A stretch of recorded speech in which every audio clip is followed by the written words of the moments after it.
어제 본문에 이어서 이제 단순히 한 가정에 일어난 불임과 비극을 넘어서서 하나님은 이 기도를 통해서 이스라엘을 깨우고 결국은 하나님 나라를 다시 일으켜 세우는 기도로 사용하심을 보게 됩니다. 그래서 어제 우리 읽었던 본문 중에 6절 말씀, 사무엘상 1장 6절 말씀을 다시 한 번 더 합독해서 읽어보기를 원합니다. 사무엘상 1장 6절 말씀입니다. 같이 읽겠습니다. 시작. 여호와께서 그에게 임신하지 못하게 하심으로 그의 즉 그를 심히 격분하게 하여 괴롭게 하더라. 그래서 오늘 사무엘상 저자는 그렇게 얘기를 하고 있습니다. 이 한나가 임신하지 못한 것이 하나님의 섭리라고 말씀하고 있는 것입니다. 참 우리의 삶에 다가오는 이런 고통스러운 현실은 아무도 이것을 달콤하는 사람이 없고 기뻐하는 사람이 없습니다. 그러나 중요한 것은 우리의 그리스도인들에게 삶 속에는 하나님의 주권과 섭리가 개입되지 않은 것들이 없습니다. 그것이 우리의 실수일지라도 잘못된 선택일지라도 하나님은 결국에는 모든 것을 합력하여 선을 이루게 하시는 하나님을 믿게 되는 것입니다. 그래서 이러한 하나님의 섭리 앞에서 한나가 선택한 것은 어떻게 선택합니까? 기도의 무릎으로 하나님께 나아가기로 선택을 한 것입니다. 오늘 저와 여러분이 하나님 앞에 나왔습니다. 이것은 정말 바른 선택 중에 바른 선택이라고 믿습니다. 마치 오병이어의 기적과 같이 하나님 손에 우리의 가진 것들을, 우리의 상처와 때로는 절망과 고통을 하나님의 손에 올려드릴 때 하나님은 그것을 통해서 하나님의 뜻을 이루실 것을 믿습니다. 그래서 오늘 짧게 말씀을 전하지만 세 가지 정도로 말씀을 전하기를 원합니다. 첫 번째는 그렇게 제목을 정해봤습니다. 고통과 눈물의 기도. 따라해 고통과 눈물의 기도. 그렇습니다. 한나에게는 참 훌륭한 남편이 있었습니다. 엘가나라고 하는 사랑도 많고 또 신앙도 있고 경제적인 능력도 가지고 있었습니다. 그러나 이 엘가나의 치명적인 목적은 그의 연약함은 뭘까요? 자신의 힘과 능력으로 한나의 불임의 문제를 척을 얻어서 그에게 자녀들을 낳음으로 자신의 힘과 능력으로 해결하려고 했던 것입니다. 그래서 결국은 그 문제는 훨씬 더 커지는 문제가 되게 됩니다. 근데 저는 어제부터 말씀을 묵상하면서 저도 한 가정의 가장으로서 참 나도 무척이나 엘가나를 닮았다라는 생각을 하게 됩니다. 이 자리에도 어머니들이 많이 계시고 또 아버지들이 계신데요. 참 저도 내 자녀를 키우고 있는데요. 이 속에서 저도 제 자신의 모습을 참 많이 봅니다. 하나님의 뜻보다는 세상의 방식을 선택하고 하나님의 은혜보다는 도리어 육신적인 시선과 또 돌봄과 그런 사랑을 실천하지 않았나라는 것을 많이 생각하면서 회개할 수밖에 없는 부분이 엘가나의 모습이라고 볼 수가 있습니다. 그래서 이 문제는 해결되는 것이 아니라 훨씬 더 커지게 되고 그래서 결국은 가정이 이제 완전히 깨질 정도, 파탄이 날 정도의 상황이 되었습니다. 그때 한나, 믿음의 사람인 한나가 선택한 것은 뭘까요? 하나님 앞에 그 문제를 가지고 나가는 것이었습니다. 그래서 오늘 이 기도의 순서를 보면요. 세 가지 패턴. 이게 시편에 나오는 패턴입니다. 그래서 여러분들이 이 구조를 잘 보시면 되게 시편을 읽는 데 도움이 됩니다. 시편은 어떻게 시작합니까? 대부분. 처음에는 감사와 찬양으로 하는 것도 있지만요. 많은 시편은 절규로 시작합니다. 눈물과 탄식과 절규로 나갑니다. 그리고는 어떻게 됩니까? 기도하다 보니까 하나님의 임재를 경험하게 되고 하나님의 뜻을 깨닫게 됩니다. 하나님을 만나게 되는 겁니다. 그래서 그에게 하나님의 임재가 일어나고 하나님의 뜻을 깨닫게 되고 하나님께서 그에게 역사하시는 섭리를 보게 되는 것입니다. 그리고는 어떻게 됩니까? 그는 결국은 자신의 삶을 드리기로 헌신하면서 하나님의 기도의 응답이 이루어지고 평안을 얻게 되는 자리로 나가는 시편이 대부분 이런 구조를 가지고 있는 것입니다. 오늘 말씀도 그러한 구조를 가지고 있습니다. 그래서 첫 번째 10절의 말씀을 보면 어제도 읽었지만 10절의 말씀을 보면 같이 읽겠습니다. 시작. 한나가 마음이 괴로워서 여호와께 기도하고 통곡하며. 우리가 갖고 있는 말할 수 없는 많은 문제들이 있습니다. 그거 우리의 인격과 우리의 힘과 우리의 능력으로 넘어설 수 없습니다. 왜? 그 문제에 대해서 드라이버를 걸고 있는 분이 하나님이기 때문에 결국은 이 문제는 하나님 외에는 풀어줄 사람이 없습니다. 피하여 가면은 몇 년 지나서 몇십 년 지나서 또 그 상처가 올라오게 될 것입니다. 그래서 오늘 한나가 선택한 방법은 하나님 앞에 나아가서 기도하고 통곡하고 절규했던 것을 봅니다. 욥의 고난을 우리는 고난의 모델로 보고 있죠. 참 우리는 잘 안 됩니다. 여러분 어떠세요? 저도 한국 사람인지라 이런 문제가 생겼을 때 하나님 앞에 나아가서 기도해도 그 문제는 잘 거론하지 않을 때가 참 많습니다. 그런데 하나님은 도리어 그 문제를 가지고 나와서 통곡하고 절규하고 탄식하기를 원하는 것이 하나님의 마음이 아닐까 생각하게 되는 것입니다. 우리도 그런 경우가 있죠. 진짜 해야 될 얘기는 못하고. 저도 어제 노예 가가지고요. 진짜 하고 싶은 얘기가 있었는데요. 어제는 용기가 없어서 안 하려고 했던 건 아닌데요. 상황이 절대로 그런 상황이 안 돼서 제가 한 달 정도 준비한 얘기를 못하고 오긴 왔습니다. 저는 첫째 말씀을 통해서 그런 말씀을 드리기를 원합니다. 우리는 하나님 앞에서 절규하고 탄식하고 눈물로 기도할 수 있는 하나님의 사람들이 되기를 주님의 이름으로 축복합니다. 여기서부터 하나님과의 관계가 열리가 되고 내가 넘어설 수 없는 문제들이 해석되어지며 깨닫게 되고 그 속에서 하나님의 뜻을 발견하게 되는 것입니다. 우리의 고통과 고난과 우리가 넘어설 수 없는 한계들은 결국은 하나님으로 하나님의 부르심으로 받아들이시기를 주님의 이름으로 축복합니다. 한번 따라해. 고난은 하나님의 부르심입니다. 그렇습니다. 그래서 한나는 그 부르심을 따라 하나님 앞에 나가서 고통과 눈물과 탄식으로 절규했습니다.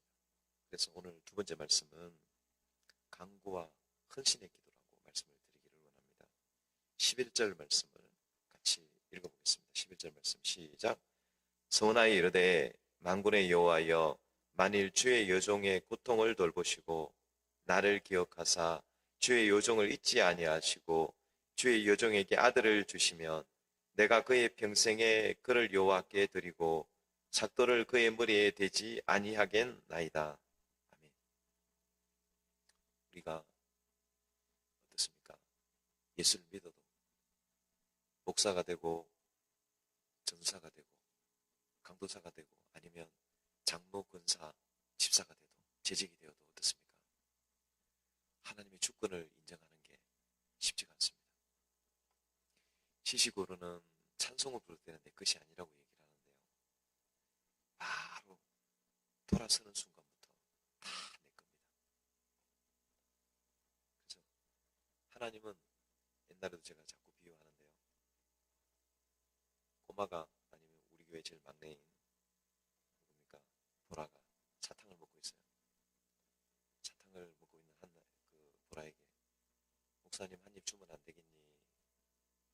라고 하는 거 사탕을 뺏어 먹기 위함입니까? 그에게 더 좋은 것을 주기 위한 것입니까? 잘 생각해 보시기 바랍니다. 그를 사랑하기 때문에 관심을 가지게 되는 것이고 그에게 가장 좋은 것을 주기를 원하는. 그래서 대부분 어떻습니까? 제가 가지고 있는 사탕 하나 주면 어떻게 됩니까? 대부분 할아버지나 할머니들은 10,000원이나 50,000원이나 100,000원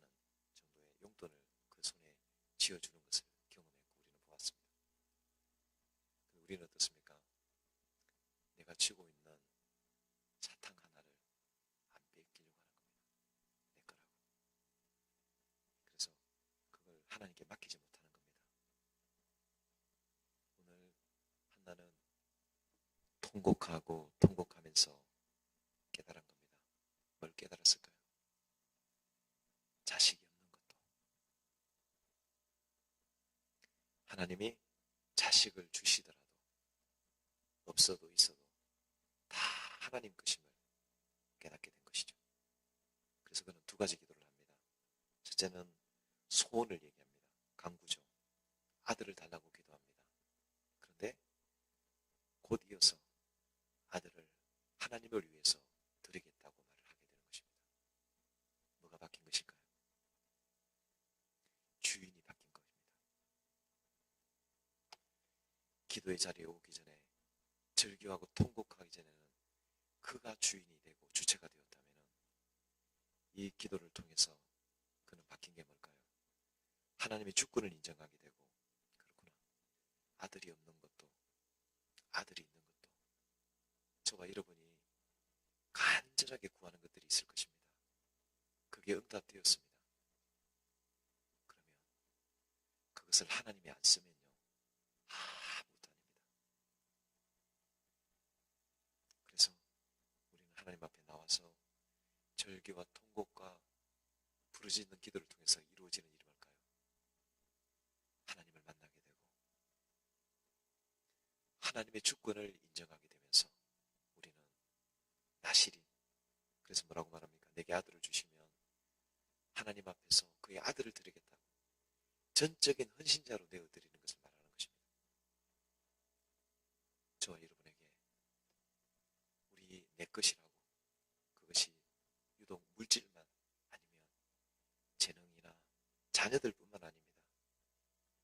때로는 우리의 상처도 우리가 해결할 수 없는 영역들이 너무나 많이 있습니다. 보이는 영역뿐만 아니라 심지어는 우리의 마음과 영혼까지도 하나님의 주권을 인정하고 하나님 앞에 헌신할 수 있는 하나님의 사람들이 되기를 주님의 이름으로 축복합니다. 요즘 제가 읽고 있는 약속이란 이용규 선교사님이 책을 읽고 있는데요. 참 은혜가 되더라고요. 그래서 저도 그렇게 되는 것 같아요. 아직도 제 마음속에는 아직도 저는 그런 것 같아요. 교회가 내 것이 아니라고, 자녀들이 내 것이 아니라고, 우리 가정이나 내 삶이 내 것이 아니라고 그렇게 외치고 기도하고 있지만 여전히 아직도 제 속에는 제 소유라고 내 것이라고 인정하는 부분들이 훨씬 더 많다는 것을 보게 됩니다. 오늘 여러분이 간구의 제목이 있을 겁니다. 부르짖어야 됩니다. 그러나 결국은 그것은 하나님의 것임을 깨닫게 되고 우리의 삶 전체가 주를 위해서 헌신하고 충성하는 하나님 앞에 나시린과 같은 예수님의 제자들과 같은 소명자와 같은 삶을 기도와 간절한 간구와 헌신의 기도를 통해서 하나님 앞에 드려줄 수 있게 되기를 주님의 이름으로 축복합니다. 하나님의 뜻을 깨닫게 된 것입니다. 그분의 임재를 경험하게 된 것입니다. 존재적인 변화가 한나에게 일어나게 된 것입니다. 이 새벽에 그러한 놀라운 변화가 저와 여러분에게 일어나게 되기를 주님의 이름으로 축복합니다. 마지막 기도는 이스라엘을 깨우는 기도. 따라요. 이스라엘을 깨우는 기도. 12절 16절에 보면은 하나의 에피소드가 나옵니다. 한나의 기도가 어떤 기도였습니까? 그 당시에는 제사장을 위주로 해서 예배를 드리는 성전에 올라가는 기도라든지 이런 예배 형식이 지금 예배 순서에 있는 것처럼 뚜렷하게 있었던 것입니다. 그래서 아무나 물론 이방인의 뜰이라든지 이런 뜰들이 있었지만은 그 성전에 들어가서 하는 기도들은 어떻게 보면 제사장들이 인도를 따라서 성직자들이 인도를 따라서 해야 되는데 이 한나의 기도는 그런 틀을 완전히 깨버리는 기도가 된 것입니다. 그래서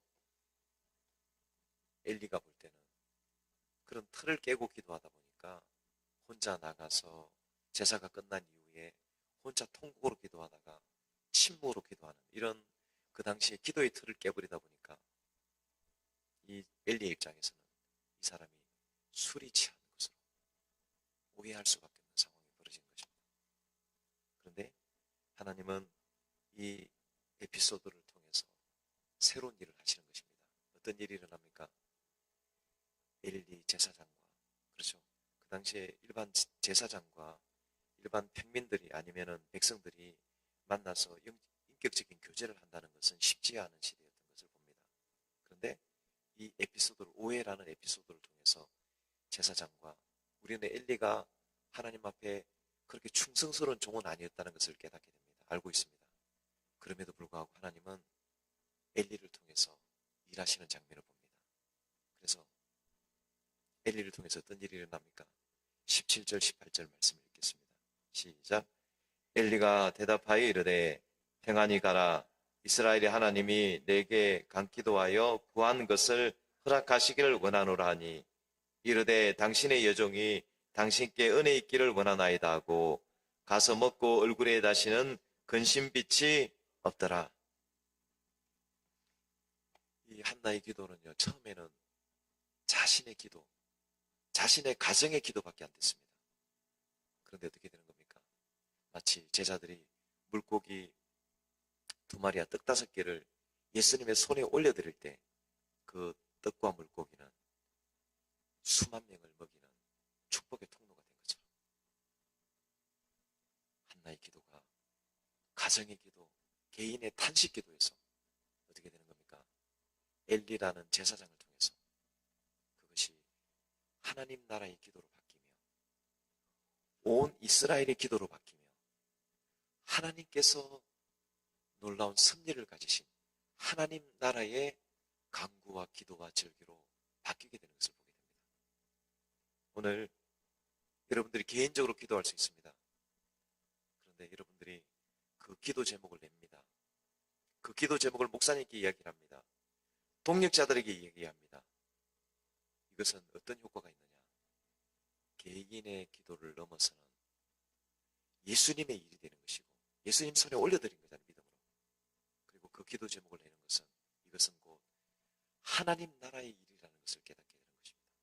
그래서 나의 일에서, 나의 기도에서, 나의 고통과 절규에서 그것이 하나님 손으로 올라감으로 말미암아 하나님께서 함께 아파하시는 기도가 되고 하나님께서 그 기도로 인하여 하나님도 같이 우리와 절규하고 중보하시는 하나님 손에 올려드리는 기도가 되고 결국은 하나님 나라를 위한 기도와 간구가 되는 것을 믿습니다. 오늘 저와 여러분들이 그런 기도의 제목을 가지고 나왔습니다. 함께 오늘도 기도하게 될 것입니다. 그 다음에 중보기도의 제목을 낼 것입니다. 그리고 목사님과 동역자들에게 우리의 기도의 제목을 내어드림으로 말미암아 이 일이 내 일로 그치는 것이 아니라 하나님의 일이며 하나님 나라의 일이며 하나님께서 반드시 응답하시는 기도가 될 것을 믿습니다. 그래서 여러분 오늘 우리에게 그런 마음을 주시길 바랍니다. 기도가 응답될 것인가 안 될 것인가라는 불안한 마음이 아니라 이미 기도가 응답된 것을 믿습니다. 그래서 한나는 평안이 임했다고 했습니다. 어떤 은혜일까요? 이미 그에게 기도가 이루어지는 시점은 뒤로 어느 하나님께서 정하신 때가 될 것이지만은 이미 평안이 임했다는 것은 하나님이 그에게 기도에 응답하셨다는 확정을 그에게 주신 것임을 믿습니다. 오늘도 여러분 하나님께 우리가 기도로 가지고 나와서 절규와 통곡을 가지고 나와서 하나님 손에 올려드릴 때 그 일은 내 일이 아니라 하나님의 이름이요 하나님 나라의 이름이요 친밀한 공동체의 이름을 깨닫고 오늘 한나의 기도 결국은 이 기도는 이스라엘 전체를 깨우고 하나님 나라를 세우는 기도가 됐습니다. 저와 여러분의 고통과 절망 가운데서 기도하며 공동체 안에서 하나님의 손에 올려드리는 우리의 기도가 우리 가정을 바꿀 뿐만 아니라 내 삶을 바꿀 뿐만 아니라 교회를 변화시키고 이 지역을 바꾸는 하나님 나라의 역사를 일으키는 기도의 마중물이 될 것을 믿습니다. 그러한 기도와 믿음의 역사가 저와 여러분 가운데 일어나게 되기를, 기도로 말미암아 부어지는 놀라운 부흥과 축복과 응답의 역사가 저와 여러분에게 임하게 되기를 예수 그리스도의 이름으로 축복합니다.